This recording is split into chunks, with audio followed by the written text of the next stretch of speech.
दोस्तों, एक बार फिर आपका Baljit Parmar for you channel में स्वागत है सबका।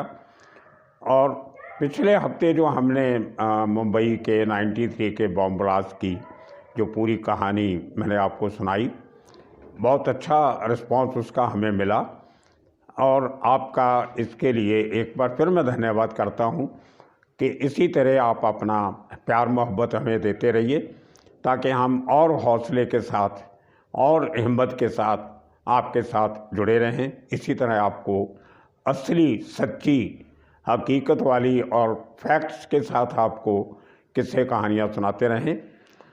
बहुत से लोगों का पिछला एपिसोड सुन के एक रिक्वेस्ट आई, बहुत सारे लोगों की, ख़ास तौर से फॉरेन कंट्री से, कि संजय दत्त इस केस में कैसे इन्वॉल्व हुआ और वो खबर मेरे तक कैसे लगी। वो किस्सा मैं अपने दर्शकों को एक बार फिर सुनाऊं। बहुत लोगों ने सुना होगा, लेकिन वो फिर भी सुनना चाहते हैं तो अपनी चैनल होने के नाते, आप सबकी चैनल है ये, तो मैं आपकी इस रिक्वेस्ट को मानता हूं और ब्रीफ में एक बार फिर आपको वो कहानी फिर सुना देता हूं।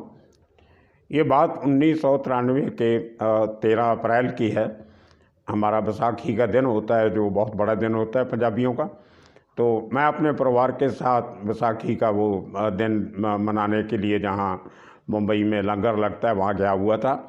तो वहाँ पे बच्चों को छोड़ के, तो मैं छुट्टी का दिन था, तो मैं ऐसे ही सोचा कि चलो कोई माहिम जाके, जहाँ पे इस ब्लास्ट केस की इंक्वायरी हो रही थी, तो वहाँ जाके कुछ खबर निकाल के देखूँ आज की ताज़ा खबर क्या है, कुछ नई क्या मोड इन्वेस्टिगेशन ने लिया है।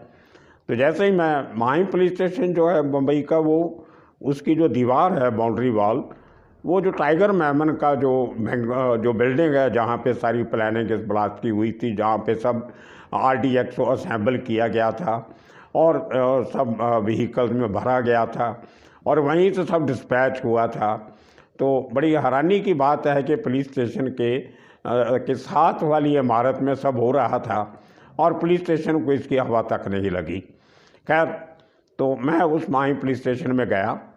तो बाहर जब जैसे मैं पहुंचा तो गाड़ी से उतरा तो एक बड़े IPS ऑफिसर गाड़ी में निकल के सीढ़ियाँ उतर के जा रहे थे। तो मैंने उनको पूछा कि कुछ खास आज की कुछ बात। तो वो थोड़ा सा रुके और बोलते, आपका दोस्त ऊपर बैठा है, उसको पूछ लो, कुछ है, लगता है आपको मिल जाएगा कुछ। तो खैर मैं ज़्यादा गौर नहीं किया, अंदर गया तो दूसरे जो बड़े ऑफिसर थे, वो YC पवार, वो नीचे उतर रहे थे सीढ़ियों से। उनको सीढ़ियों को मैंने रोक लिया। मैंने कहा, लगता है आज कुछ बड़ा आपके हाथ लगा है।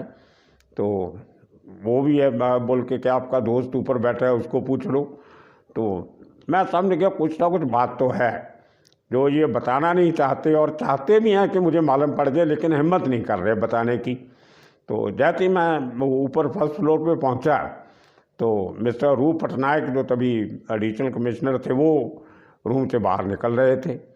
तो मैंने, वो भी जल्दी में, जैसे पहले तो ऑफिसर जल्दी में निकले, वो भी जल्दी में थे। तो मैंने उनको रोक लिया। मैंने कहा, सर एक मिनट, मुझे मालूम पड़ा है कि आपने कुछ आज बड़ा कोई लीड आपको मिली है, तो ज़रा मुझे बता दीजिए।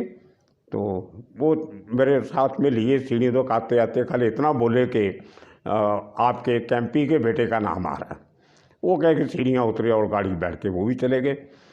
तो मैंने एक ऑफिसर वहाँ पे मुझे जानते थे, जो मैंने उनको पूछा, मैंने कहा कहाँ जा रहे हैं सब लोग? बोलते CP साहब ने बुलाया तीनों को। तो मैं समझ गया कि तीनों जो जल्दी जल्दी एक एक करके गए हैं तो डेफिनेटली कोई बड़ी लीड होगी। तो मैंने उस ऑफिसर को बड़े तरीके से, आहिस्ता से पूछा कि बात क्या है, वो MP का बेटा कौन है जिसकी बात आ रही है? बोलता, सर नहीं, मुझे कुछ मालूम नहीं है, ये तीनों को ही मालूम है कुछ। तो ये तीनों लोग कुछ आज सुबह से ही कुछ कर रहे थे, तो वो मुझे इसकी खबर नहीं। तो मैं निकला वहाँ से और सोचते सोचते मुझे बच्चों को पिकअप करना था, फिर गुरुद्वारा से उनको घर पे छोड़ना था। तो पूरा रास्ता वहाँ तक जाते हुए उनको पिकअप करके और घर पे छोड़ के मैं फिर अपने ऑफिस गया, क्योंकि तभी मोबाइल फ़ोन वगैरह हुआ नहीं करते थे। किसी को आपने बात करनी है तो फ़ोन से करनी पड़ती है।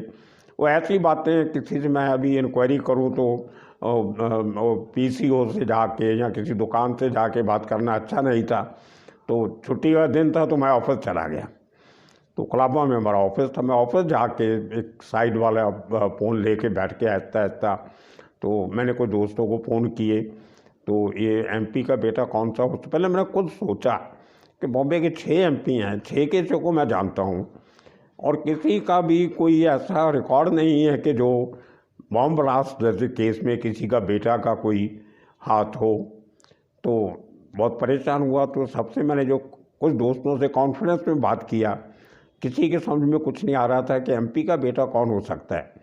कुछ 1-2 एमपी थे ऐसे जिनका जब वो राजनीति में थे तो कुछ छोटे मोटे केस बने थे उनके ऊपर, या कुछ थोड़ी सी डूबियस बैकग्राउंड थी उनकी, लेकिन ऐसा नहीं लगा कहीं भी कि इनका कोई बेटा ऐसे केस में इन्वॉल्व हो सकता है। तो खैर मैंने करते करते करते अचानक मैंने एक ऑफिसर को फ़ोन किया जो इन्वेस्टिगेशन में शामिल था, उस स्टेटमेंट रिकॉर्ड करवाने में जिसका थोड़ा रोल था। तो उससे बात करते करते उसने थोड़ा हिंट दिया मुझे कि कुछ स्टेटमेंट जो है वो हनीफ कड़ावाला और यूसुफ लकड़ावाला ने स्टेटमेंट दिया है। उस स्टेटमेंट में एमपी के बेटे का नाम आ रहा है, लेकिन वो अभी हिंदुस्तान में नहीं है, वो बाहर कहीं शूटिंग कर रहा है। तो जैसे शूटिंग करना बताया, तो ये बातें मैंने पहले नहीं बताई कुछ, क्योंकि मैं अपनी किताब में लिखना चाहता था सब, तो इसलिए शायद आपको लगेगा भी कि पहली इंटरव्यूज़ में मैंने ये बातें क्यों नहीं बताई। तो ये मेरी अपनी चैनल है, ये कॉपीराइट मेरा है, इसीलिए मैं आज आपको कुछ बातें वो बता रहा हूँ जो पहले कभी नहीं बताई।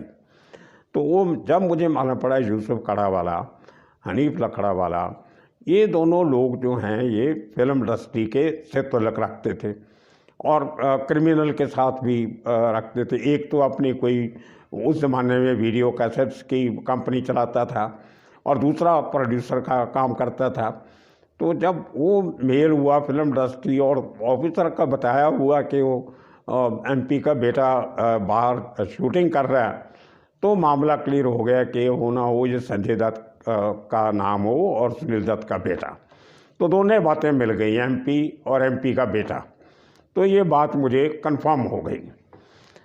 एज ए रिपोर्टर मेरा शुरू से ये असूल रहा है कि मैं जो भी रिपोर्ट आती है, इन्फॉर्मेशन आती है, उसको कंफर्म करता हूँ, रिकन्फर्म करता हूँ, चेक करता हूँ, क्रॉस चेक करता हूँ, डबल चेक करता हूँ, ताकि कल को मेरे ऊपर कोई इल्ज़ाम नहीं लगे या मैं कोई केस नहीं हो या मेरी क्रेडिबिलिटी पे कोई किसी किस्म का दाग लगे या असर पड़े। तो सबसे पहले मेरा जो फ़र्ज़ बनता था मैंने वही किया। मैंने ऑफिस से जाके सुनील दत्त साहब के घर पे फ़ोन लगाया। नंबर था मेरे पास, उनका ऑफिस का भी था, जनता आर्ट्स का घर का भी था, पाली हिल का। तो दोनों जगह फ़ोन लगाया। घर पे फ़ोन लगाया तो वो कहते ऑफिस से बात करो। ऑफिस में फ़ोन लगाया तो वहाँ संजय दत्त के मामा जी थे, सरवर जी। उनको मैंने पूछा, मैंने कहा सुनील दत्त साहब से बात करनी थी। बोलते नहीं, वो तो नहीं है, वो कहीं बाहर गए हुए हैं, आउट ऑफ कंट्री गए हुए हैं। मैंने कहा भाई मामला कुछ सीरियस है, मुझे उनसे बात करनी बहुत ज़रूरी है। तो बोलते आपका नंबर मेरे पास है, मैं उनका फ़ोन आएगा तो उनको बता दूंगा, तो आपसे बात कर रहे हैं। उनको शायद ये अंदाज़ा नहीं था कि बात कितनी बड़ी है। तो उसके बाद मैंने सुनील दत्त साहब के जो खास आदमी थे बलदेव खोसा, 3 बार एमएलए रहे हैं मुंबई के, पंजाबी हैं, मेरे भी मित्र थे, आज भी हैं। मैंने बलदेव खोसा को फ़ोन लगाया। मैंने कहा मुझे सरवर साहब की बात पे यकीन नहीं हुआ कि दत्त साहब बाहर कहीं होंगे। तो मेरे दिल में ये था कि जिस आदमी के बेटे पे इतना बड़ा कोई इल्ज़ाम लगा हो तो वो आदमी बेटे को छोड़ के बाहर कैसे जा सकता है। तो मैंने बलदेव खोसा को बोला कि यार मुझे दत्त साहब से बात करनी है, आप प्लीज़ मेरा मैसेज उनके पास पहुंचा दो कि मुझे बात करें। बलदेव खोसा बोलता है ठीक है, बात करके आपको वापस फ़ोन करता हूँ। उसका फ़ोन नहीं आया, 2 घंटे निकल गए। तो फिर उनके एक और दोस्त थे खास, वो हमारे महाराष्ट्र के हेल्थ मिनिस्टर भी रहे हैं, सुरेश शेट्टी। तो वो प्रोटोकॉल मिनिस्टर भी रहे हैं महाराष्ट्र के, हेल्थ मिनिस्टर भी रहे हैं। वो स्टूडेंट टाइम से मेरे मित्र थे, जब NSUA में काम करते थे, वो पुराने जानते थे। तो मैंने सुरेश को फ़ोन लगाया। मैंने सुरेश भैया ऐसे ऐसे मुझे कुछ खबर आई है। उसको मैंने बता दिया, उसको ये भी बोल दिया कि ये बात अपने तक रखना, पता नहीं अभी तक सही है कि गलत है। ऐसे संजय दत्त का नाम आ रहा है और मैं दोपहर से कोशिश कर रहा हूँ दत्त साहब से बात करने की, उनसे मुलाकात नहीं हो रही।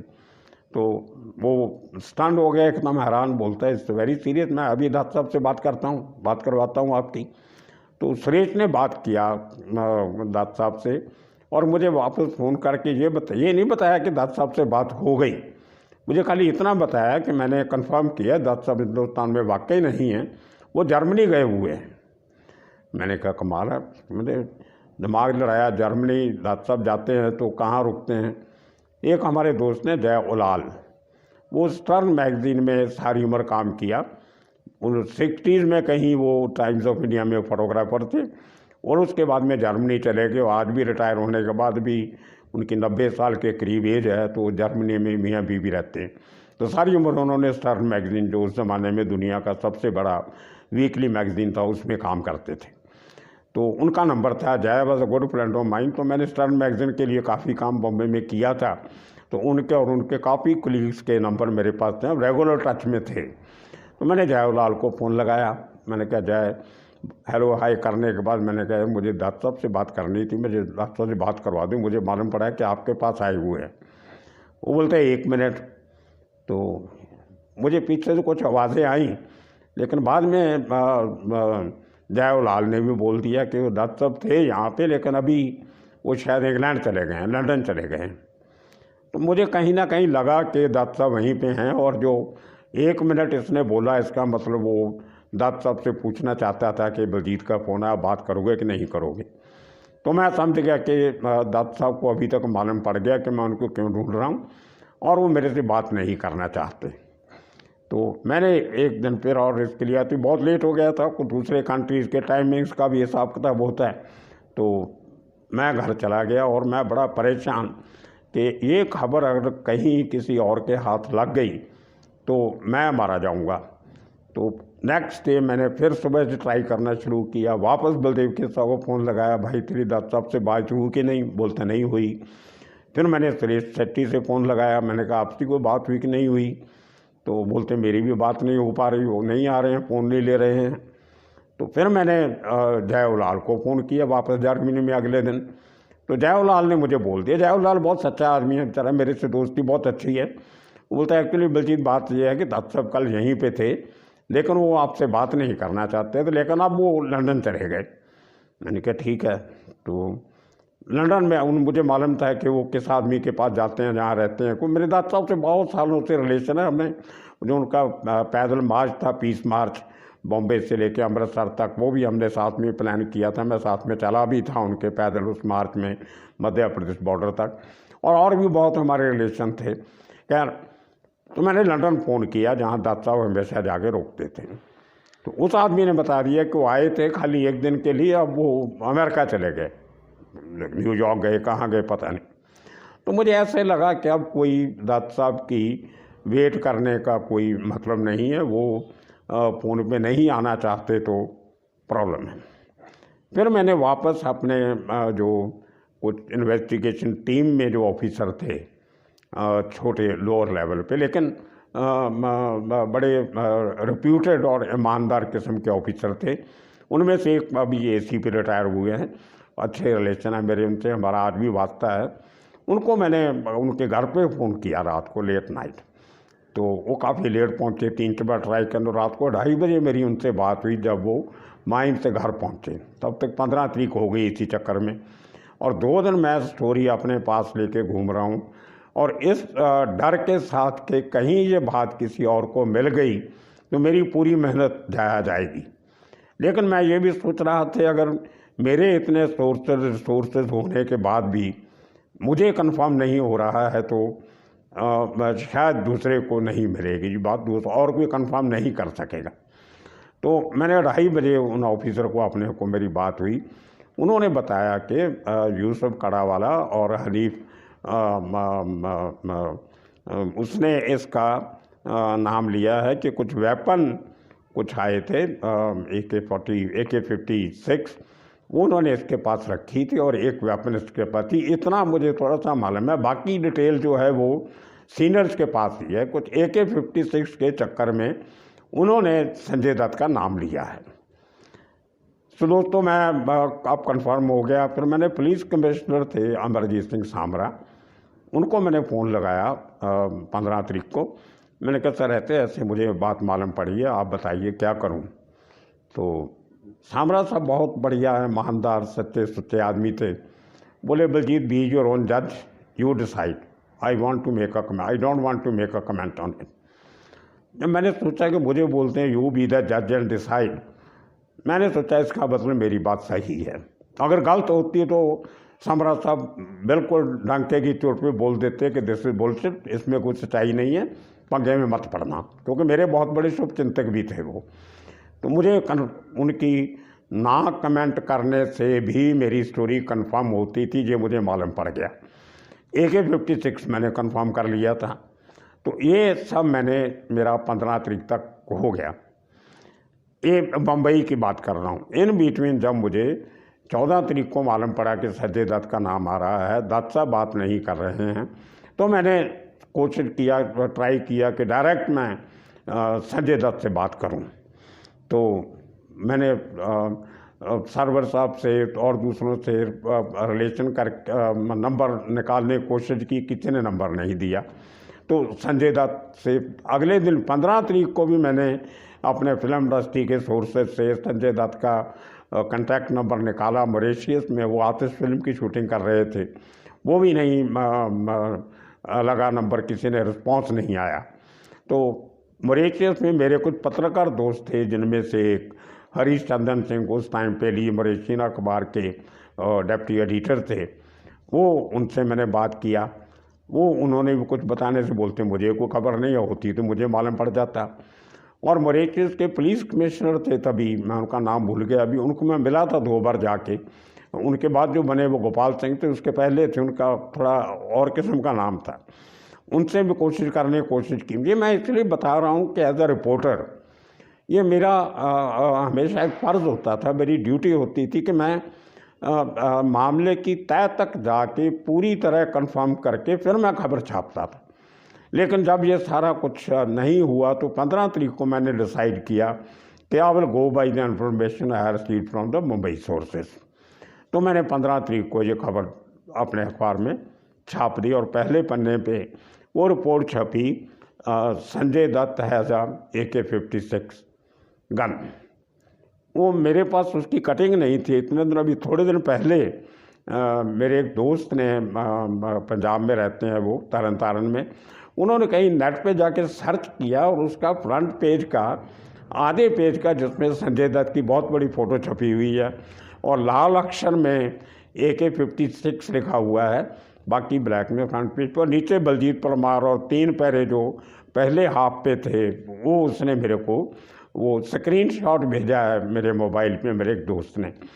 तो मेरे पास कोई कॉपी नहीं थी, तो आज मेरे पास सबूत है उसका मेरे पास।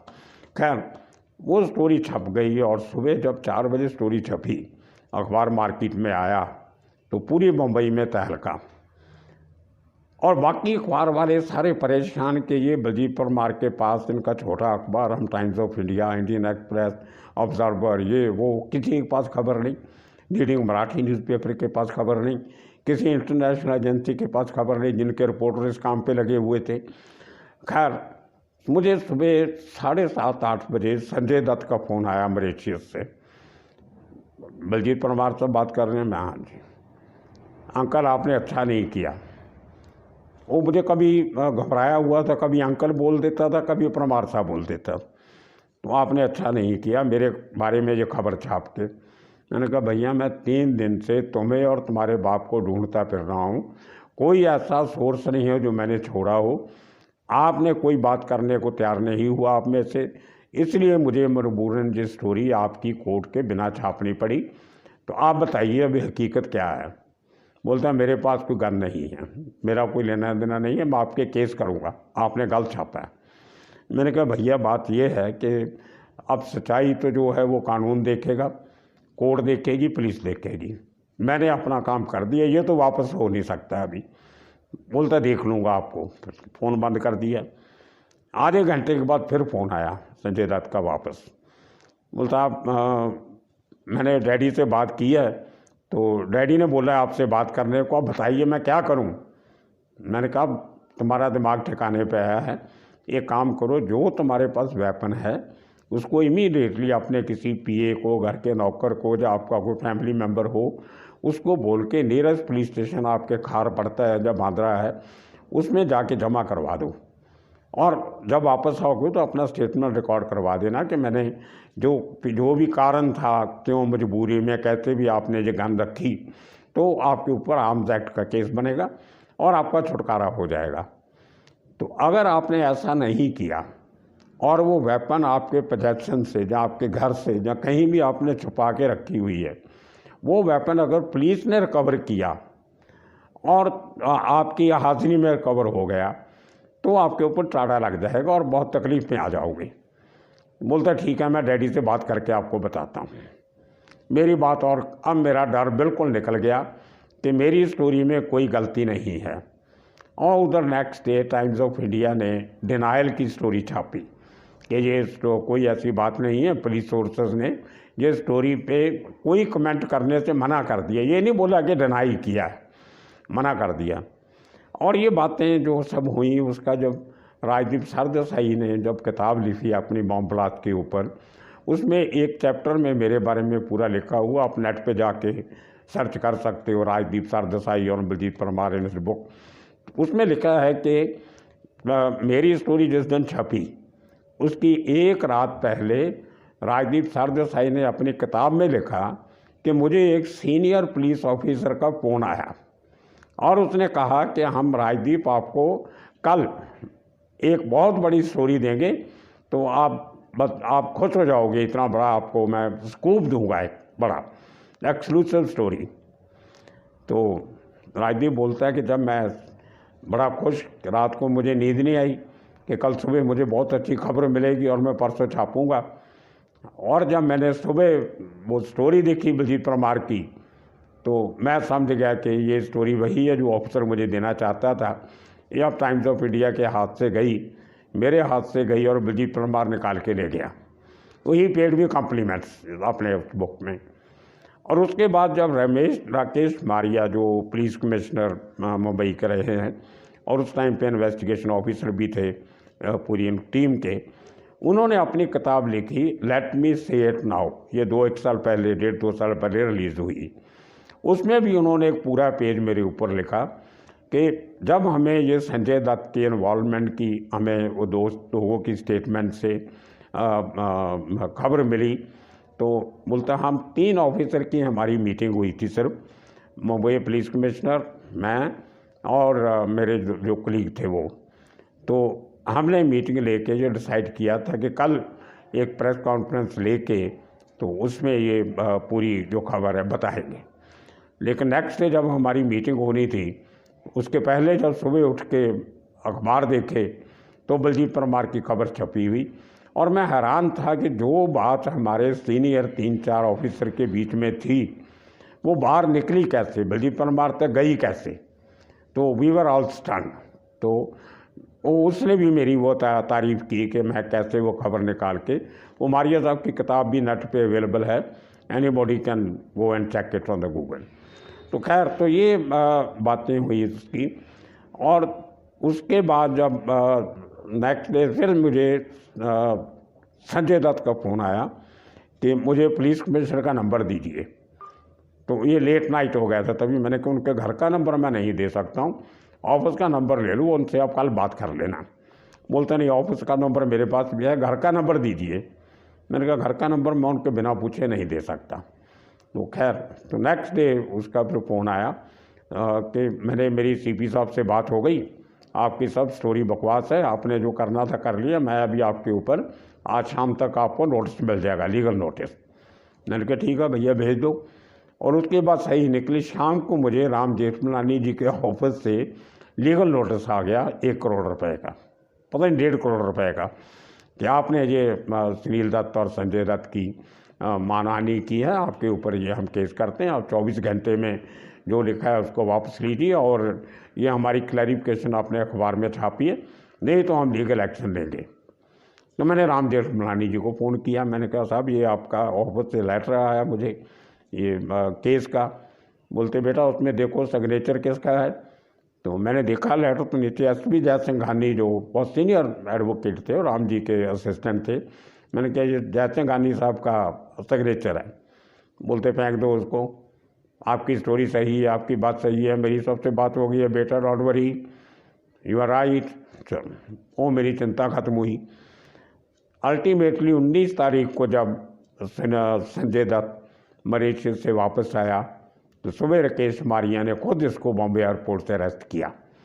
तो ये एक किस्सा था जो मैंने अपनी ज़िंदगी में, अपने जर्नलिस्टिक कैरियर में बहुत मेहनत से कमाया, और आज तक वो उसका जिक्र किया जाता है कि पत्रकारिता में कैसे कंफर्मेशन और अपने सबूत के साथ खबर छापने का एक जो मिसाल है वो गिना जाता है। जब संजय दत्त ने मुझे बोला कि मैं आपको लीगल नोटिस शाम तक मिल जाएगा, तो मैं बहुत हैरान था कि ये अभी भी इतना होने के बावजूद भी, कबूल करने के बाद भी, ये आदमी इतने हौसले में क्यों है। तो मुझे बाद में मालूम पड़ा कि उसने सामरा साहब को फ़ोन जो किया था कि सर ऐसे ऐसे मेरे खिलाफ़ छाप रहा है, तो आप बताइए क्या करूं। तो अगर आपको लगता है कि मैं गुनाहगार हूं तो मैं अपनी शूटिंग छोड़ के आ जाता हूं वापस, आप मेरा जो चाहिए मैं आपका इंक्वायरी में साथ दूंगा, इन्वेस्टिगेशन में। तो सामरा साहब बहुत सुलझे हुए ऑफिसर थे, तो उन्होंने उसको बोल दिया कि नहीं ऐसी कोई बात नहीं है, आप चिंता मत करो, होती रहती हैं छोटी मोटी बातें, तो आप अपनी शूटिंग करो, जब ख़त्म हो जाएगी आ जाना, ज़रूरत होगी तो आपको बुला लेंगे, नहीं तो कोई बात नहीं, रिलैक्स, डोंट वरी। तो वो ये बात मुझे संजय दत्त ने बोल दिया था कि मैंने पुलिस कमिश्नर से मेरी बात हो गई, उन्होंने बता दिया कि कोई केस नहीं है और आपने सब बकवास लिखा है, तो मैं आपको लीगल नोटिस भेज रहा हूँ। मैंने उसके बाद हैरानी हुई, तो पुलिस कमिश्नर ऐसे कैसे बोल सकता है। तो मैंने फिर सामरा साहब को फ़ोन लगाया, मैंने कहा सामरा साहब वो तो मेरे को लीगल नोटिस भेज रहा है। बोलते मेरी पुलिस कमिश्नर से बात होगी, कोई केस नहीं है मेरे खिलाफ, आपने बकवास लिखा है। तो सामरा साहब हंसने लगे, बोले बलजीत अगर मैं उसको बोल देता कि आ जाओ तुम्हारी ज़रूरत है, वो भाग जाता, 2-4-6 महीने 1 साल हमें लग जाता उसको ढूंढने में, 50 किस्म की लीगल दिक्कतें आती और हमारी पूरी इन्वेस्टिगेशन सफ़र करती थी आगे। तो अभी ठीक है, उसको लगता है वो केस नहीं है तो आएगा ही वो, तो इसलिए not worry, you are right, तुम्हारी स्टोरी में कोई गड़बड़ नहीं है। तो ये मुझे एक बड़े पुलिस ऑफिसर की एक उनकी सियानत कहो, उनकी स्ट्रैटजी थी। मैं बता दूं उसके बाद ऐसी 3-4 गलतियां मुंबई पुलिस के कमिश्नर ने की हैं। जब गुलशन कुमार के मर्डर केस में जब नदीम ने वापस आने का, नदीम का नाम आया, वो दुबई में कहीं प्रोग्राम करने गया हुआ था, जब नदीम खान का नाम आया तो तभी पुलिस कमिश्नर थे रॉनी मेंडोंसा, उन्होंने प्रेस कॉन्फ्रेंस में बोल दिया था कि इस केस में नदीम का हाथ है and we are looking for him, और नदीम वापस नहीं आया। और वापस तो आना छोड़ो, उसके बाद जो लंदन कोर्ट में उसका एक्स्ट्राडिशन जो प्रोसीडिंग चली, उसमें मुंबई पुलिस को फाइन भरना पड़ा कि आपने इस आदमी के ऊपर गलत एलिगेशन लगाया था। मतलब इस किस्म के किस्से पुलिस फोर्स में हो चुके थे। तो इसलिए सामरा साहब ने बहुत सियानत का काम किया कि उसको नहीं एहसास होने दिया कि तुम वांटेड हो, आओगे तो पकड़े जाओगे। तो खैर, तो संजय दत्त साहब अरेस्ट हो गए और क्राइम ब्रांच में लाए गए, और मैं क्राइम ब्रांच में रोज़ जाता था, हमारा एक प्रेस रूम था, हमारे ऊपर जो क्राइम का, तभी तो डीसीपी क्राइम हुआ करते थे, additional CP crime, joint CP की पोस्ट थी नहीं, तो प्रेस रूम के ऊपर वाले रूम में एडिशनल सीपी डीसीपी क्राइम बैठा करता था। तो मैं वहाँ पे बैठा था एक दिन, हमारे प्रेस रूम के साथ एक बड़ा रूम था और बड़े रूम के सेंटर में एक छोटा रूम था, और जो छोटा रूम था वो रिकॉर्ड रूम था, और उसके चारों तरफ 4 क्राइम ब्रांच की यूनिट बैठती थी, 1 2 3 4। तो उस सेंटर वाले रूम में 4 अलमारियां थी, उनकी एक एक अलमारी में एक एक ब्रांच के पेपर हुआ करते थे, और उसके बीच में एक टेबल, एक कुर्सी और एक बेंच था लंबा, वो ऑफिसर्स के बैठने के लिए अपना काम करना हो अंदर बैठ के। तो संजय दत्त को मुझे एक दिन, मैं घूमने चले जाते थे हम लोग प्रेस वाले, अंदर में देखा तो छोटे रूम में संजय दत्त को बैठाया हुआ, तो और वो रो रहा है, और वो 4 दरवाजे और चारों दरवाज़ों में वो बंद कर देते थे, और जिस साइड का को ऑफिसर अंदर फाइल लेने जाए, दरवाज़ा खोले तो संजय दत्त डरे कि ये मेरे को मारने आया, क्या करने आया। तो मैं ऑफिसर को बोला जो देख रहे थे, मैंने कहा यार एक बार मुझे मिलने तो दो, उससे 2 मिनट बात कर लूँ।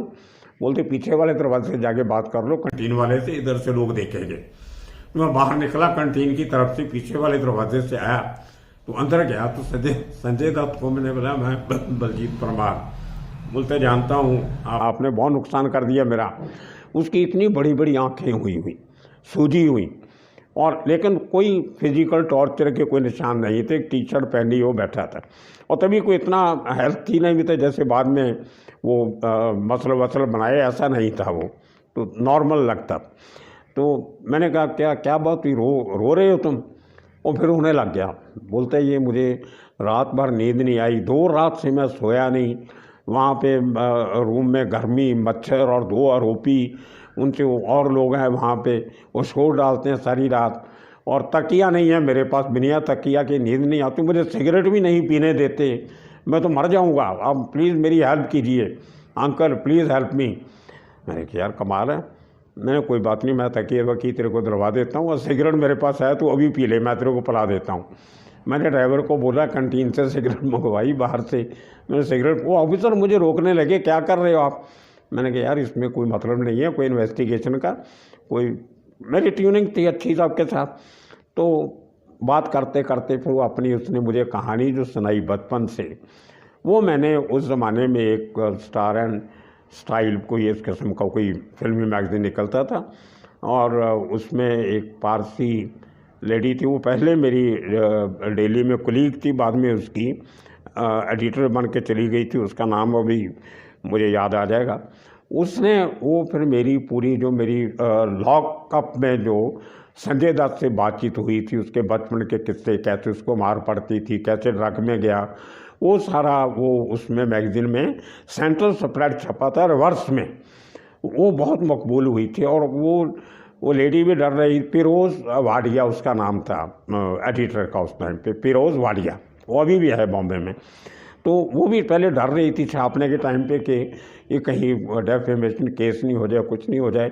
लेकिन सुनील दत्त ने, जो फैमिली ने, वो केस वगैरह नहीं किया, मुझे बोला भी नहीं, because that was our truth.